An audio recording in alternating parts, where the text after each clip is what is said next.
I lost continence, and I just thought, this is what a dead guy does. This is really serious, and became fairly alarmed at what my prognosis was. Wow. And yet, and it took a while for you actually to regain that consciousness. And did. when you did, what was that like? What happened, I went downtown and was at Northwestern Memorial in the ICU, underwent 3 brain surgeries where the issue was brain swelling, which would create such a pressure on the lower brainstem and could be fatal. My doctor said without the procedure, I would have been dead within 3 days. Wow. And I do remember waking up in the ICU, not exactly knowing where I was. Mm-hmm. Probably it was a pharmacological event. Yeah. I think there was a lot of that in my system. Mm-hmm.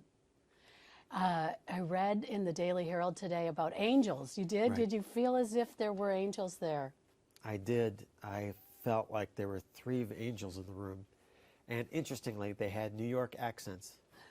Probably because the last movie I'd seen was on Channel 11, was the original Ocean's 11, the Brat Pack movie. And so, you know, I sort of thought they were there in the ICU.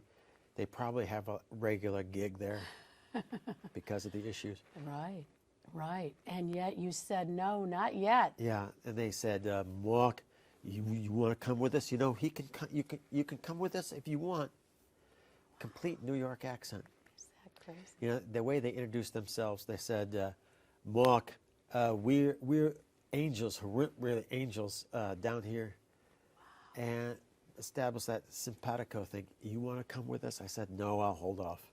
Hold off, yeah. So luckily for me, there was no white light and no tunnel. Wow. And yet, None of that. And this whole year, mm-hmm. you went from, you know, learning to walk again, really. Right. What has that been like? I actually had a breakthrough, which happens only rarely in rehab. I had an inspirational physical therapist who works at the RIC. His name is Michael Klanowski, and he would never let me alone. There were many times when I would beg him to just leave me alone, too tired, and he retaught me how to walk, which I now can't walk enough.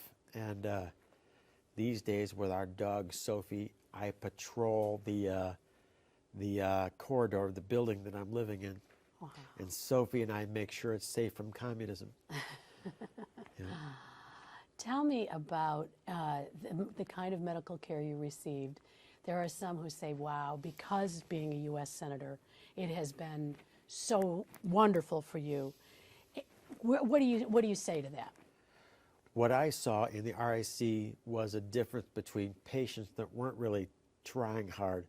What I could see is if you really try hard and just treat what your physical therapist says as if it was the revealed word of God and just keep going and never, ever get up. So I thought there would be a chance for me to be a leader for Illinois and show anyone who has to survive a stroke in the state that you really can fight your way back.